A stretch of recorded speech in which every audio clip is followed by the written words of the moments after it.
नमस्कार मित्रांनो, स्वागत आहे परत एकदा तुमच्या आवडत्या चॅनल हॅलो टीचरमध्ये. तर भरपूर मित्रांनी पोस्ट केलेली होती, कमेंट केलेला होता की सर 19 तारखेला 19 मार्च 2024ला कोर्टामध्ये काय झालं, तर त्याची डिटेल इन्फॉर्मेशन आम्हाला सांगा. मी तुम्हाला सांगितलं होते की पुढची जी तारीख दिलेली आहे ते 3 एप्रिल दिलेली आहे, परंतु आता नेमकं 19 तारखेला कोर्टात काय घडलं, त्याची ओरल ऑर्डर काय आहे ते पोचायला सध्या वेळ लागलेला होता. म्हणजे 27 तारखेला ॲक्च्युली ती ऑर्डर रिलीज झाली. 19 तारखेला ऑर्डर आली नव्हती. काही त्यांचे प्रॉब्लेम असेल किंवा काही इश्यू असेल, त्याच्यामुळे जे ऑर्डर आहे त्यांनी 27 तारखेला टाकली. ठीक आहे.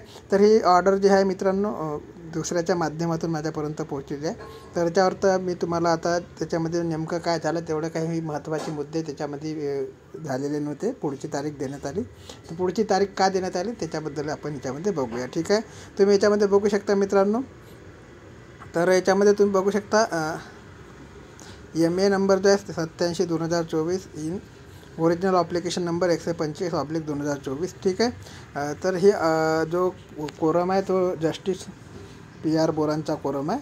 आपण नेहमी जे वाचत असतो, जे आतापर्यंत ऑर्डर वाचले त्याच्यामध्ये तुम्हाला लक्षात आलंच असेल. तर अशा प्रकारची ऑर्डर आहे. आणि याच्यामध्ये मित्रांनो नेमकं महत्त्वाचं म्हणजे सांगायचं असेल की 19/3/2024ची जर ही ऑर्डर असली, परंतु ही ऑर्डर जी आहे ती 27/3/2024ला आलेली आहे. ठीक आहे. म्हणजे पब्लिश झालेली आहे. तर याच्यामध्ये काय होतं ते आता बघूया आपण. याच्यामध्ये तुम्ही बघू शकता मित्रांनो, justice Shri PR Bora vice chairman and Shri Vinay Khangaonkar member. तर याच्यामध्ये तुम्ही बघू शकता 19/3/2024ची ऑर्डर आहे. याच्यामध्ये मी तुम्हाला सांगत असतो की पहिला जो पॅरेग्राफ असतो मित्रांनो, पहिला जो पॉईंट असतो त्याच्यामध्ये कोणते वकील कोणत्या पक्षाकडून प्रेझेंट होते याचा हा पॉईंट दिलेला असतो. तर याच्यामध्ये तुम्ही बघू शकता श्री अजय देशपांडे सर जे आहे ते कोण आहे, ते ज्या मुलांनी केस केलेली आहे, जे मुलं केस लढत आहे. कोणती केस, तर मित्रांनो तुम्हाला माहीतच असेल ही जी केस आहे ती डिप्लोमा वर्सेस डिग्री केस आहे. ठीक आहे. तर याच्यामध्ये ज्या मुलांनी केस केलेली आहे त्यांचे वकील म्हणजे Ajay Deshpande, learn counsel for applicant. ठीक आहे. म्हणजे यांचे वकील होते. कोणत्या केसच्या संदर्भात, ओरिजिनल ॲप्लिकेशन नंबर 125/124 अँड 87/2024. ठीक आहे. तर या केसचे जे वकील आहे ते अजय देशपांडे आहे. नंतर श्री MB भरसवाडकर सर. तर भरसवाडकर सर जे आहे ते शासनाचे वकील आहे, DBTचे वकील आहे, महाराष्ट्र शासनाचे वकील आहे. ठीक आहे. Learned chief presenting officer for the respondent authorities. Respondent ऑथॉरिटीजमध्ये DBT किंवा भारत सरकार, आपलं महाराष्ट्र शासन म्हटलं तरी चालेल. ठीक आहे. नंतर Shri S Deshmukh, learn counsel for respondent number 326. ठीक आहे. S देशमुख सर पण उपस्थित होते. तर 326 काय आहे मी तुम्हाला वारंवार प्रत्येक वेळेस सांगत असतो. मागचे 2 व्हिडिओ तुम्ही बघितले नसेल तर तुम्ही बघून घ्या. ठीक आहे. तर याच्यानंतर आहे OA अँड श्री म्हणजे original application and Shri Sangharsh Waghmare, learned counsel for private respondent are present. तर संघर्ष वाघमारे कोण आहे ते तुम्हाला मागच्या याच्यामध्ये मी सांगितलेलं आहे. परत एकदा तुम्हाला रिवाइंड करून देतो मित्रांनो. तर AS देशमुख सर जे आहे ते 3-6 OA म्हणजे 3 ते 6 नंबरचे जे त्यांचे इंटरव्ह्युनर आहे त्यांच्याकरता ते लढत आहे. त्यांचं असं म्हणणं आहे की या केसचा प्रभाव जे आमच्या इंटरव्ह्युनरवर पडू शकतो त्याकरता ते ॲड झालेले होते.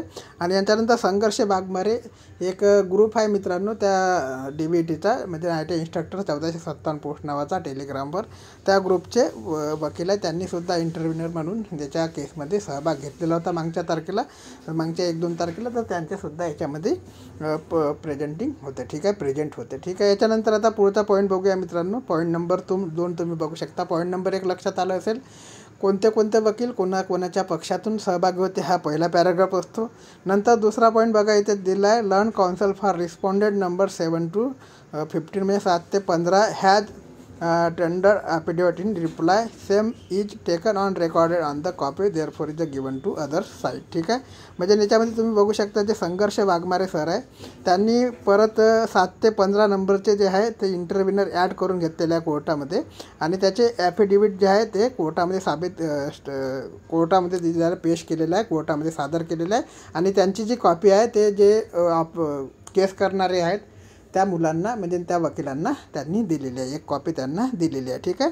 पॉईंट नंबर 2 समजला मित्रांनो. परत एकदा सांगतो की learn counsellor for responded number 7 to 15 म्हणजे संघर्ष वाघमारे जो एक टेलिग्राम ग्रुप आहे, त्या टेलिग्राम ग्रुप जे इंटरव्ह्युनर झालेले होते मागच्या केसमध्ये, त्यांनी परत 7 ते 15 इंटरव्ह्युनर या केसला ॲड करून घेतलेले आहे आणि त्यांचे ॲफिडेविट त्यांनी कोर्टात दिले आहे आणि ज्यांनी केस केला आहे त्या केस करणाऱ्यांना सुद्धा एक ॲफिडेविट त्यांची कॉपी दिलेली आहे. ठीक आहे.